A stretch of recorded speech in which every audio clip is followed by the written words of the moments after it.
બનાસકાંઠા કડવા Patidar Sanskar Mandal arts and commerce college પાલનપુરમાં NSS સાંસ્કૃતિક વિભાગ અને બનાસકાંઠા ક્રાઇમ બ્રાન્ચના સંયુક્ત ઉપક્રમે સાયબર ક્રાઇમ અવેરનેસ લોક જાગૃતિ સેમિનારનું આયોજન કરાયું હતું, જેમાં બનાસકાંઠા ક્રાઇમ બ્રાન્ચમાંથી પધારેલા હેડ કોન્સ્ટેબલ શૈલેષભાઈ લુવા ઉપસ્થિત રહી વિવિધ gaming app, social media, honey trap, video arrestment વગેરે ફ્રોડથી માહિતી આપી ડિજિટલ ફ્રોડથી બચવાના સાવચેતીરૂપ પગલાંની ચર્ચા કરી હતી.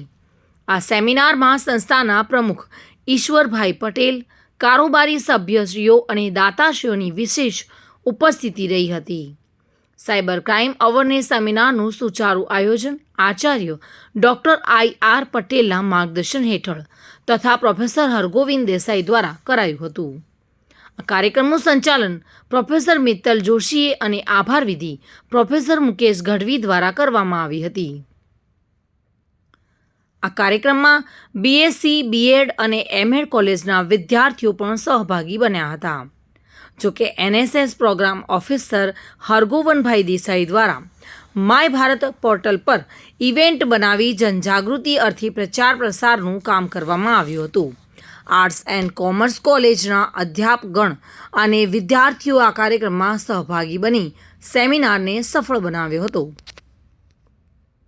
આવડતા નહીં હે ખિસ્સામાં લઈને ઘરે જાય, ઘરે ગયા પછી ઓરિજિનલ ATM કાર્ડ જતું રહ્યું, પિન નંબર પણ પેલા વ્યક્તિ તમે આપી દીધેલો હોય, શું થાય?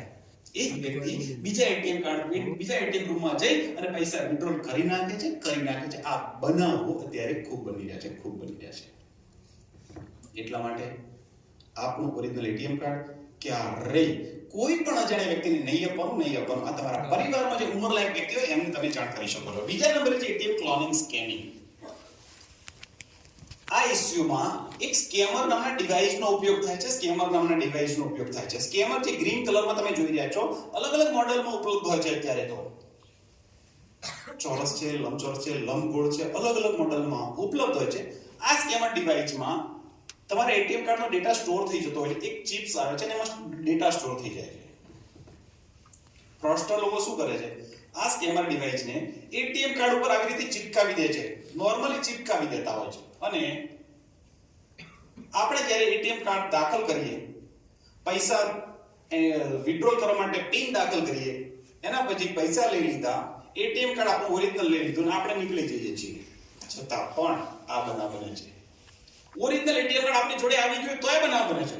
તો એમાં આ ATM કાર્ડમાં આ સ્કેમરની અંદર ડેટા આવી જાય છે. આના કારણે ચીટરો ડેટા અપલોડિંગ લેપટોપમાં કરી નવું ડુપ્લિકેટ ક્લોનિંગ ATM કાર્ડ બનાવે છે આપણા નંબરનું બીજું. રહી વાત પિન નંબરની. પિન નંબર એ લોકો તમારી બાજુમાં ઊભા રહીને જાણી લેતા હોય છે. હવે અહીંયા તમે જોઈ રહ્યા છો કે પહેલા પિક્ચરની અંદર જે આ વ્યક્તિ પહેલા નંબરે જે પ્રોસેસ કરી રહ્યા છે એમાં બાજુવાળા બધા ઊંચા થઈ જોયા, આ શું હળિયો કરે છે? બસ તમે પણ કદાચ વિચાર કરો, તમે જ્યારે ATM રૂમમાં જાઓ તો તમારી આગળ પાછળ આજુબાજુ કેટલાય હોય છે, તમે જે કરતા બધી હળીઓ જોતા હોય છે. સાચી વાત કે ખોટી વાત? તો તમે પિન દાખલ કરો છો ત્યારે આ સિસ્ટમ ના હોવી જોઈએ. પિન કેટલા અંકનું હોય છે? ભગવાને આંકડે કેટલી આપી છે? ઓકે. હવે આપણી સિસ્ટમ શું છે જે આપણે શીખ્યા છીએ? પિન દાખલ કરવાની. દરેક વ્યક્તિ, હું માનું ત્યાં સુધી ઓલ ઓવર ઇન્ડિયા દરેક વ્યક્તિ પિન નંબર એન્ટર કરવાની સિસ્ટમ પહેલી આંગળીથી જ કરે છે. તમે કોઈ ટચલી આંગળીથી પિન દાખલ કરે? ના.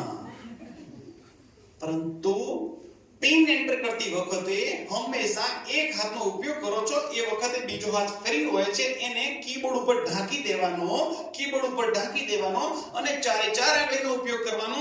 1 2 3 4 ચારે ચાર આંગળીનો ઉપયોગ કરશો. તમારો પિન જે બી હોય, ડાબા હાથથી ઢાંકી દીધું કીબોર્ડ, જમણા હાથની આંગળીઓથી ચારે ચારનો ઉપયોગ કરીને પિન એન્ટર કરશો તો આજુબાજુ વાળાને ખબર નહીં પડે કે આ મૂર્તિએ શું હળીઓ કરી. ખબર પડતી પડે.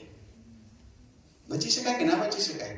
બસ આ સિસ્ટમ ચેન્જ કરવાની. તો ચીટરો તમારો આવી રીતે બાજુમાં ઉપર પિન જાણી લેતા હોય છે. તમારા એટીએમ કાર્ડનો ડેટા અપલોડ કરવાના કારણે ડુપ્લિકેટ નવું એટીએમ કાર્ડ બને છે અને નવા એટીએમ કાર્ડમાંથી પણ આપણા બેંક એકાઉન્ટમાંથી પૈસા કપાય છે. આ કિસ્સા પણ અત્યારે હાલ બની રહ્યા છે. આનાથી બચવા માટે